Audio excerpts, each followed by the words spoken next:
दोस्तों, अकबर बीरबल की कहानियों में आज मैं बहुत ही प्यारी सी कहानी लेकर आपके लिए आई हूँ। आज की कहानी में अकबर के दरबार में आए एक बहुभाषीय की मदर टंग को पहचानने की चुनौती को स्वीकार कर बीरबल कैसे उसकी मातृभाषा पहचान पाया, ये जानेंगे आप आज की वीडियो में। बादशाह अकबर अपने विभिन्न प्रांतों में भाषाई डिफरेंस को देखते हुए अपने दरबार में एक बहुभाषी की आवश्यकता महसूस किया करते थे। वे चाहते थे कि उनके दरबार में एक बहुभाषिक हो जिसकी मदद से वे अपनी प्रजा से वार्तालाप कर सकें। उन्होंने अपने मंत्रियों को ऐसा बहुभाषिक ढूंढने को आदेश दिया जिसकी डिफरेंट भाषाओं पर अच्छी पकड़ हो। मंत्रियों ने सैनिकों की मदद से अकबर का आदेश राज्य के हर कोने में पहुंचा दिया। कुछ दिनों बाद एक व्यक्ति अकबर के दरबार में उपस्थित हुआ।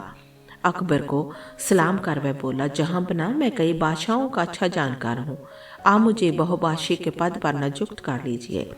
अकबर ने उसकी परीक्षा लेने के लिए अपने दरबारियों को उससे अपनी अपनी भाषाओं में बात करने के लिए कहा। एक एक कर दरबारी अपनी भाषा में उस बहुभाषी से बात करने लगे। बहुभाषी ने सभी को उनका ही भाषा में उत्तर दे दिया। भाषा पर उसकी पकड़ देख अकबर बहुत प्रभावित हुए। उन्होंने उसे अपना दरबार में बहुभाषी नियुक्त करने का निर्णय कर लिया और उससे बोले, तुम्हारी भाषा ज्ञान से हम बहुत प्रभावित हुए। हर भाषा में तुम इतने दारा प्रवाह हो कि लगता है कि अपनी ही भाषा बोल रहे हो। हम तुम्हें अपने दरबार का बहुभाषा नियुक्त करते हैं, लेकिन हम ये भी जानने को उत्सुक हैं कि तुम्हारी मातृभाषा क्या है, यानी कि तुम्हारी मदर टंग क्या है। इस पर बहुभाषी बोला, जहांपना, मैंने सुना है कि आपके दरबार में बहुत बुद्धिमान मंत्रीगण हैं। क्या उनमें से कोई बता सकता है कि मेरी अपनी मदर टंग क्या है? दरबारियों ने अपने अनुमान के आधार पर उस बहुभाषीय की भाषा बताने का प्रयास किया, लेकिन किसी का भी अनुमान सही नहीं निकला। जे देख बहुभाषी हंस पड़ा और बोला, जहांपना, लगता है मैंने गलत सुना है कि जहां तो कोई भी बुद्धिमान दिखाई नहीं पड़ता। इस बात पर अकबर को बहुत शर्मिंदगी महसूस हुई। उन्होंने बीरबल की ओर देखा, जिसने अब तक बहुभाषी की भाषा बताने का प्रयास नहीं किया था। अकबर को अपनी ओर देखता पाकर बीरबल अपने स्थान से उठ खड़ा हुआ और बोला, जहांपना, मैं कल बता दूंगा कि इस बहुभाषी की भाषा क्या है। उस रात बहुभाषी को शाही अतिथि गृह में ठहराया गया। अगले दिन वे अकबर के दरबार में फिर से हाजिर हुआ। अकबर ने बीरबल से पूछा, हाँ बताओ बीरबल, क्या है इसकी मातृभाषा? इस पर बीरबल बोला, हजूर, इसकी मातृभाषा बांग्ला है, आप इससे पूछ लीजिए।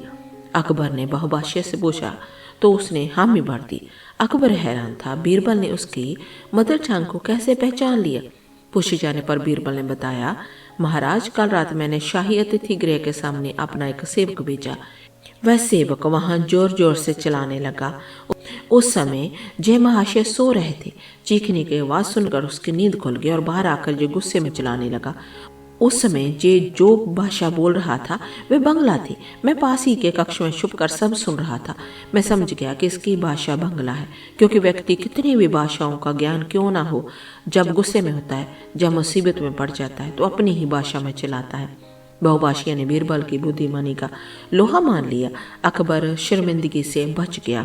दोस्तों, आशा करती हूँ कि आज की जो अकबर बीरबल की कहानी है आपको कैसी लगी, कमेंट बॉक्स में कमेंट करके जरूर बताना। और अगर आपको अच्छी लगी है तो लाइक और शेयर जरूर करना और चैनल को सब्सक्राइब जरूर करें।